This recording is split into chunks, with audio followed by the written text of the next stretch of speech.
हमारी बुक नहीं रखा सर, अमन कभी नहीं लेके आता सर, 1000 का टोपी आएगा सर। Okay, hello. तो कल आपका चैप्टर फर्स्ट हिस्ट्री में फ्रेंच रिवॉल्यूशन का रिवीजन हो रहा है। कल इसका एक पार्ट्स 8 या 9 मिनट का वीडियो जो भी बनाया गया था उसको आपको सेंड किया गया, आप लोगों ने उसको वॉच किया होगा, देखे। जो नहीं देखे हैं उसको देखें, अच्छे समझें।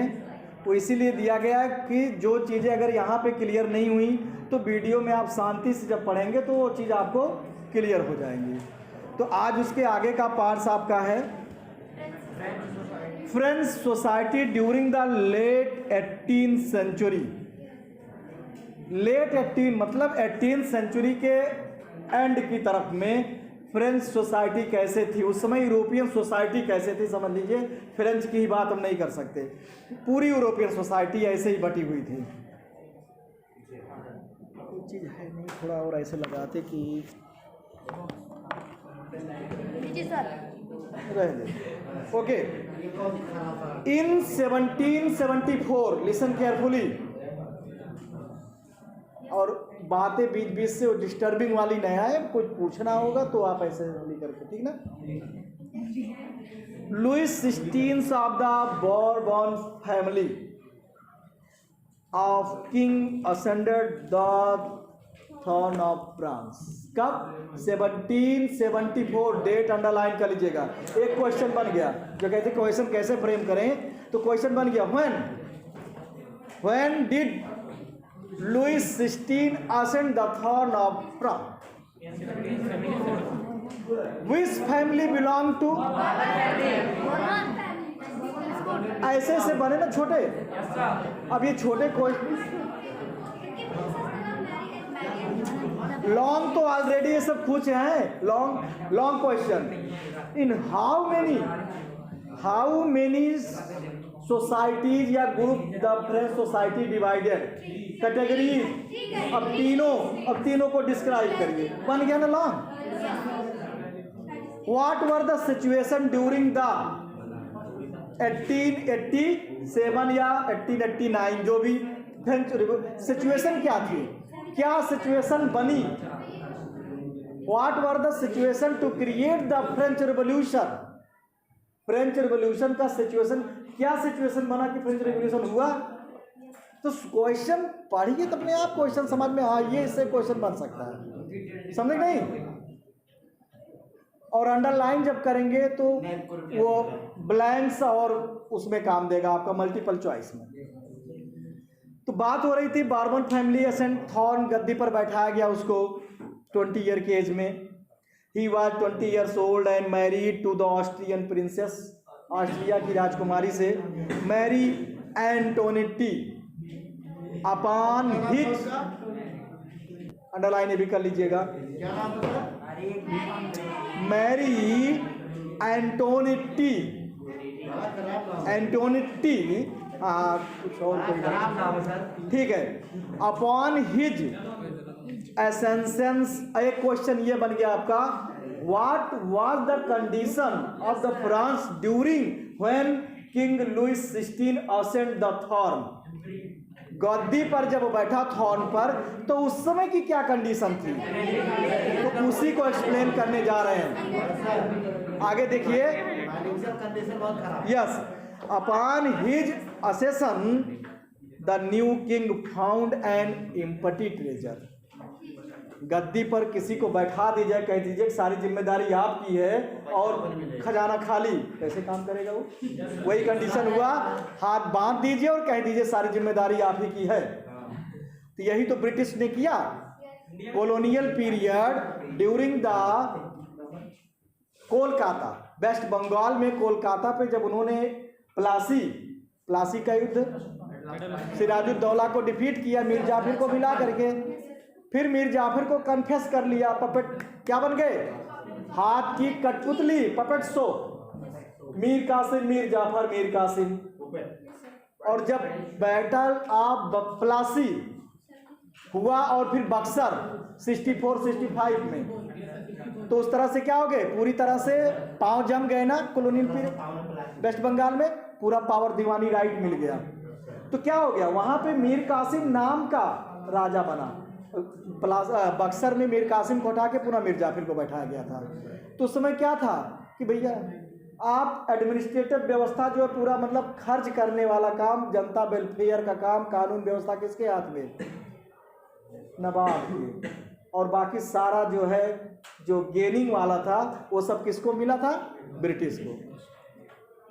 तो ये चीज़ें है, तो वही चीज़ इसमें समझ लीजिए कि कैसे वो अपने लोगों के लिए वेलफेयर काम करे जब खजाना खाली है। उधर मेंटेनेंस खर्चा तो कम नहीं होगा ना, क्या खर्चा रोका जा सकता, नहीं खर्चा रोका नहीं जा सकता है, कम थोड़ा किया जा सकता है, लेकिन हमें उसके अनुसार मैनेज करना पड़ेगा। तो long years of number second reason क्यों खाली हुआ था, अब ये रीजन बन रहा है। क्वेश्चन ध्यान से सुनिएगा, एक क्वेश्चन के आंसर है सब। Long years of had drained the financial resources of France, added to this was the cost of maintaining an extravagant court at the immense palace of Versailles. जो वहाँ की राजधानी जो पैलेस महल था किंग का, और जो नोबल्स थे, जो मिलिट्री थी, जो जुडिशरी सिस्टम था, उनको मेंटेन करने पर पैसा काफ़ी खर्च होता था। दूसरा, under Louis 16 France help the 13 American. उस समय ब्रिटिश और फ्रांस एक दूसरे के बिल्कुल क्या थे, अपोजिट, कट्टर दुश्मन, इनमी। और अमेरिका में उसमें उपनिवेश था इंडिया की तरह, किसका, ब्रिटिश का। 13 कॉलोनीज ऑफ ब्रिटिश को छुड़ाने में अमेरिका का इन्होंने पूरी तरह से मदद किया, काफी पैसा खर्च किया। 1774 में ही अमेरिका क्या हुआ है, इंडिपेंडेंट हुआ है। डेमोक्रेसी वहां पे, oldest democracy of the world America, और largest democracy of the world. तब वहाँ का प्रेसिडेंट कौन था? First president George Washington. अरे वाशिंगटन डीसी, अच्छा वही पे था। समझ में आ रहा ना, आगे देखिए। Listen, from the common enemy Britain the war added more than $1 billion लीबर। हंसोगे तो छापड़ मारूंगा, पढ़ो ध्यान से, वहां पे रखो उंगली। बिलियन लीवर, लीवर वहां की मुद्रा है, मुद्रा माने करेंसी, ओके। तो बिलियन मतलब क्या होता है, 10 लाख से अब।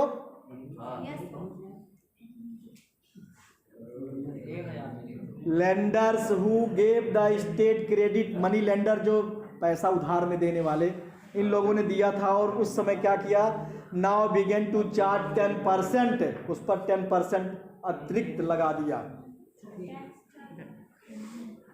जो टैक्स लेते थे उसका 10% उन्होंने बढ़ा दिया।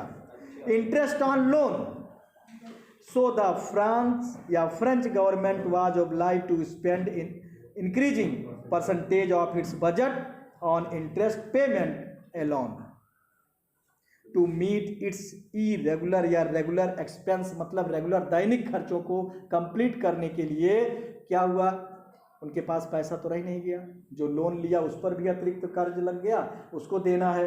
अब इसके लिए क्या होना चाहिए था, टैक्स को, एक चारा वही होता था, टैक्स बढ़ाना।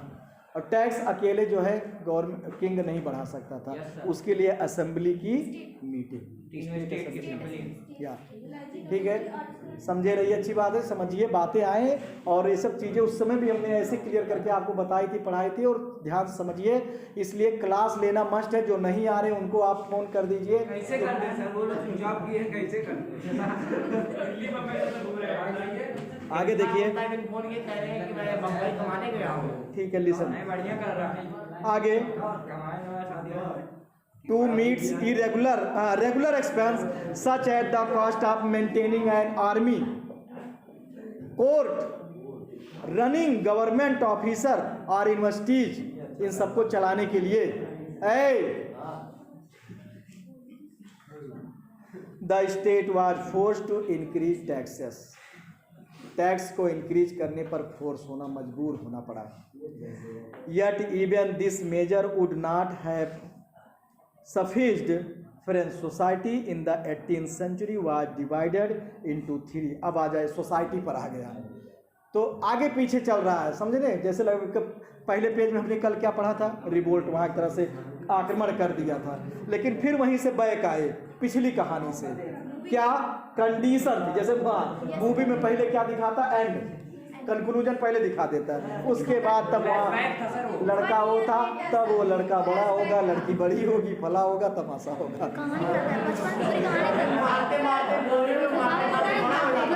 ओके, आगे देखिए, द सोसाइटी ऑफ स्टेट। अब आप बताइए ध्यान से, अगर आप समझेंगे तो क्या आंसर आपको याद करना पड़ेगा? फिर कौन सा पॉइंट आप पढ़िए, समझिए, पॉइंट खुद क्वेश्चन के मन में क्रिएट करते रहिए और लिखते रहिए। Was parts of the federal system that dated back to the middle age. The term old regime उसको कहा जाता था, is usually used to describe the society and institution of France before 70।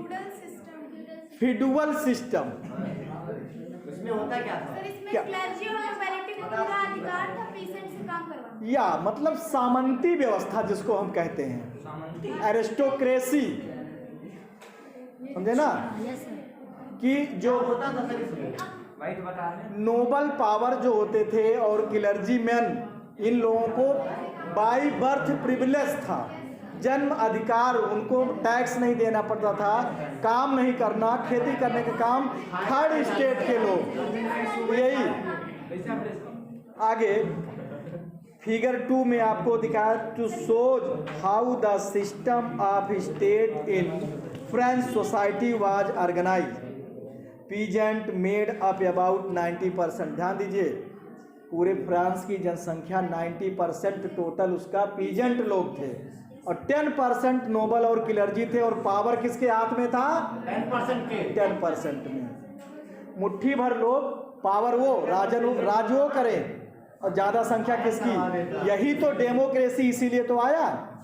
Democracy में किसका रूल है? Public rule, जनता। विरोध नहीं करते थे, आगे वही विरोध, तभी तो जाके रिवोल्यूशन हुआ। उसी का तो विरोध। रिवोल्यूशन क्यों होता है? जब असहनीय कोई चीज हो जाती है, सहते सहते ऊब गया, मरो या करो। लास्ट में गांधी जी ने क्या डू या डाई, पहले तो अहिंसा अहिंसा अहिंसा चिल्लाते रहे, लास्ट में बोले डू या डाई। वही पहले हो गया होता तो जलियांवाला बाग कांड होता ही नहीं, पहले ये सब भाग गए होते। तो समझिए बात को, भी सारे आंसर मिलेंगे। आगे देखिए, only a small number of them owned the land they cultivated. जबकि लैंड भी किसके हाथ में थे? ज्यादा लैंड लॉर्ड के। तो कुछ लोगों के पास, उस 90% में कुछ लोगों के पास अपनी जमीन थी, बाकी सब बॉन्डेड लेबर, मतलब एक तरह से उनके पीजेंट थे। टीनेंट पीजेंट्री जिसको कहते हो, उधार की खेती करना, और टैक्स देते थे वो। About 60% of the land was owned by nobles.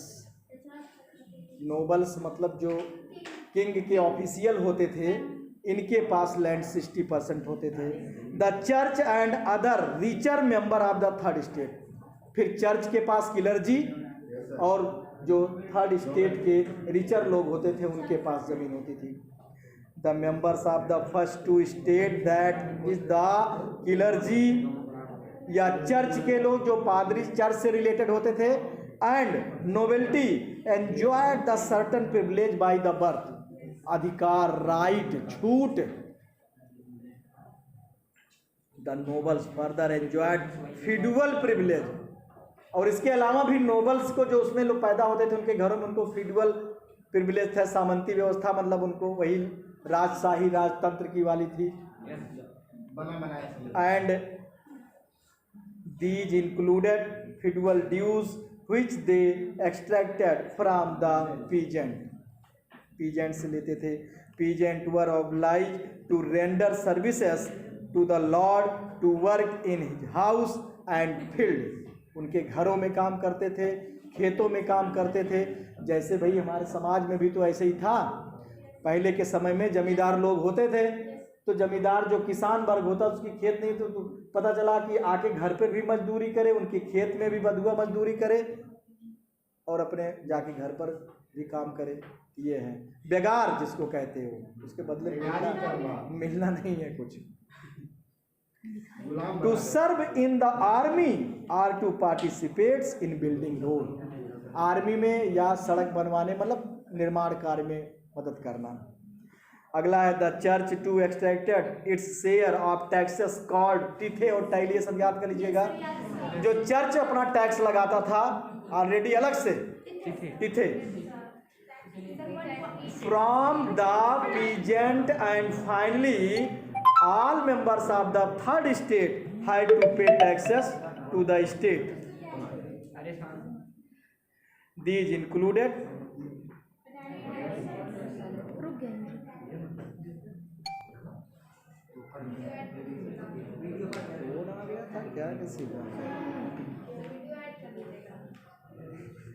चलिए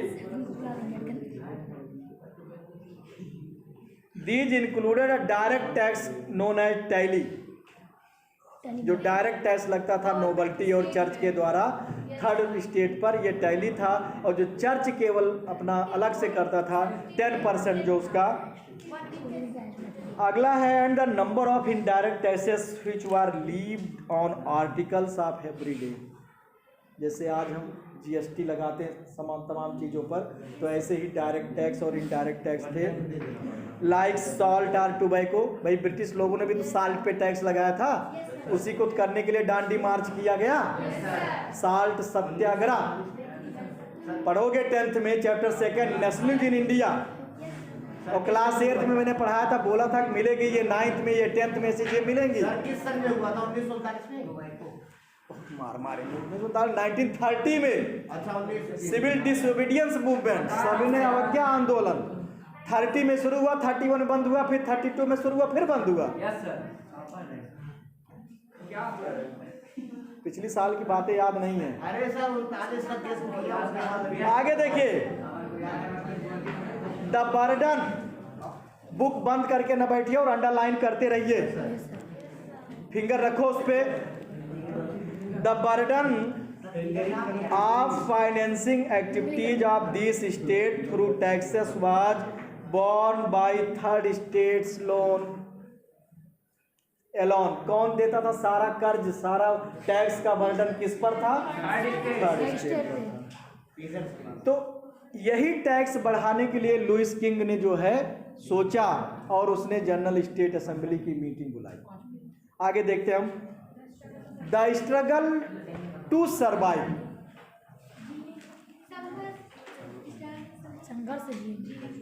या द स्ट्रगल टू सर्वाइव. इतना मीनिंग समझते हो एकदम, एक एक वर्ड हिंदी में ना बताना पड़े.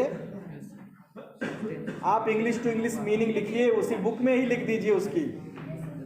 आगे the population of France rose from about 23 million. भाई जनसंख्या तो बढ़ेगी ना, और एक तो वैसे ही वर्ष कंडीशन है, दूसरी जनसंख्या बढ़ जाए परिवार में और कमाऊ ना हो तो क्या होगा, और पुअर कंडीशन आ जाएगी.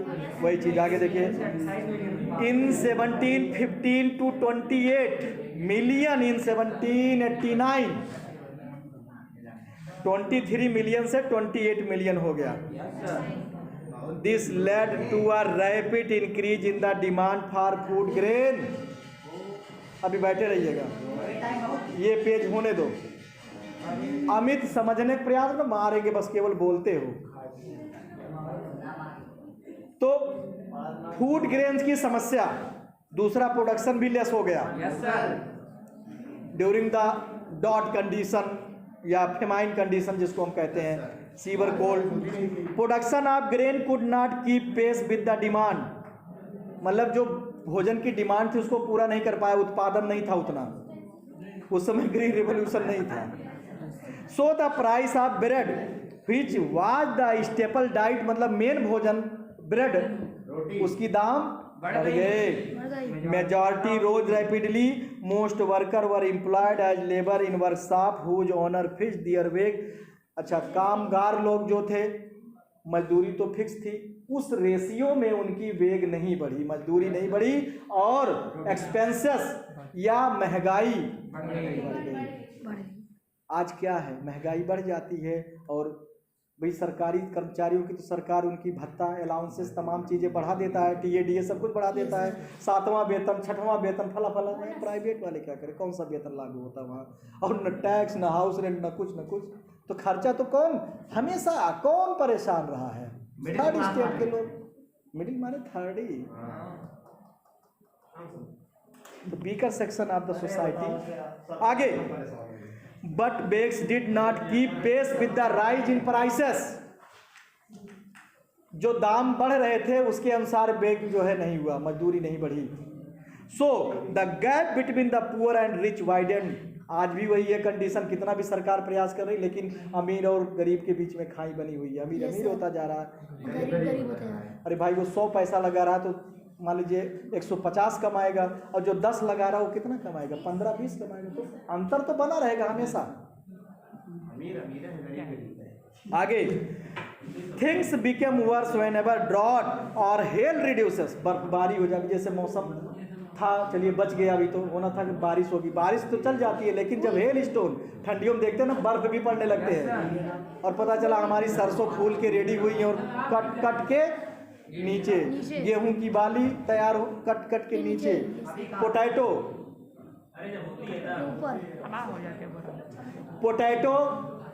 पता चला मिट्टी खोदना नहीं पड़ा, ऊपर आ गया। आदमी किसान हमारा क्या करता है, उसको रखता पक जाए तब हम खोदेंगे ना, कच्चा खोद के क्या करेंगे। अभी तो 100 रुपया 90 रुपया पसेरी आलू हो गया, अब इसको स्टोर भी तो नहीं किया जा सकता, खरीद के सूख जाएगा। अभी इसीलिए सस्ता हुआ है क्योंकि वो स्टोर अभी नहीं कर सकता है। अभी एक पसेरी लाओ, 1 हफ्ता 10 दिन खाओ, अब पता चला अभी सस्ता हुआ, आदमी चाहे तो 5-6 कुंटल करके रख ले, लेकिन क्या करे 5-6 कुंटल ना 1 महीना बाद वो 2.5 कुंटल मिलेगा आपको, और काम लायक भी नहीं होगा। तो आगे देखिए,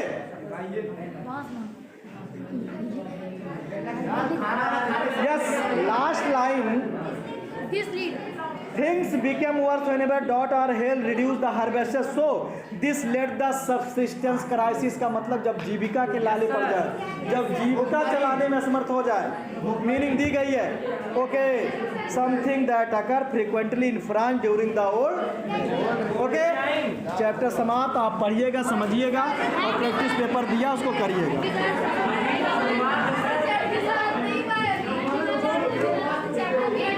टॉपिक समाप्त हुआ है।